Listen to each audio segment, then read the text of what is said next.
Hi అండి, welcome to Siri Siri creators. ఇవాల్టి recipe కాకరకాయ ఫ్రై. ఇది ప్రిపేర్ చేసుకోవడానికి ముందుగా స్టవ్ వెలిగించుకుని ఒక కడాయి తీసుకున్నాం. అందులో ఒక 2 స్పూన్స్ ఆయిల్ వేసి హీట్ ఎక్కిన తర్వాత కొద్దిగా జీలకర్ర, అలాగే ఒక 3 పచ్చిమిరపకాయలు చీలికలు కట్ చేసుకుని వేసుకున్నాం. అందులోనే ఉల్లిపాయ, ఒక మీడియం సైజ్ ఉల్లిపాయని కట్ చేసి వేసుకున్నాం.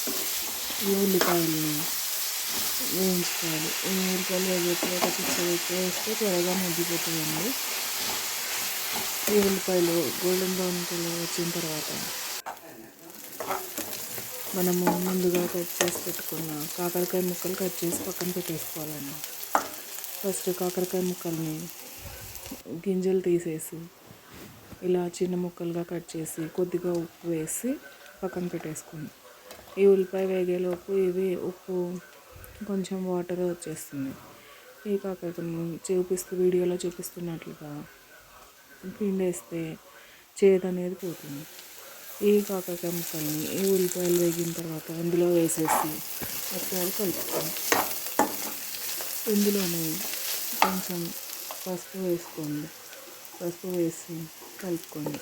ఉప్పు మన టేస్ట్కి తగ్గట్టుగా చూసుకుని, ఆల్రెడీ కాకరకాయల్లో ఉప్పు వేసి పెట్టాం కాబట్టి మనకి ఉప్పు సరిపోయిందా లేదా చూసుకుని వేసుకోండి.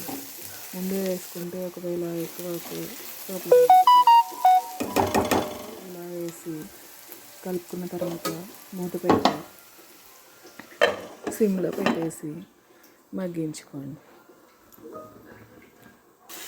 ఇలా సిమ్లో పెట్టి మగ్గించుకుంటే మధ్యలో మూత తీసి కలుపుతూ ఉండండి. ఇలా కలుపుతూ ఉన్నప్పుడు ఈ కాకరకాయ ముక్కలు కూడా బాగా ఉడికిపోతాయి. ఈ కాకరకాయ ముక్కలు ఉడికింది లేదో ఒకసారి ఇలా వీడియోలో చూపిస్తున్నట్టుగా గరిటతో కట్ చేసి చూసుకోండి. కట్ అయిందంటే ఉడికినట్టు. ఇలా ఉడికిన తర్వాత ఇందులో రుచికి సరిపడా కారం వేసుకుని కలుపుకోవాలి. ఈ కారం కొద్దిగా వేగిన తర్వాత ఇందులో కొంచెం బెల్లం ముక్క వేసేసి కలుపుకోండి. ఈ బెల్లం ముక్క వేసిన తర్వాత కలుపుకోండి. ఈ బెల్లం అనేది కరిగి కొంచెం మనకి బాగా కలుస్తుంది. చూడండి, ఈ విధంగా ఇలా చేస్తే పిల్లలు కూడా కాకరకాయ ఫ్రైని తినేస్తారు. ఇది చేదు అనేది ఏమీ ఉండదండి. టేస్ట్ చాలా బాగుంటుంది. వీడియో నచ్చితే ఈ రెసిపీ ట్రై చేయండి. ఎలా వచ్చిందో కామెంట్ చేయండి.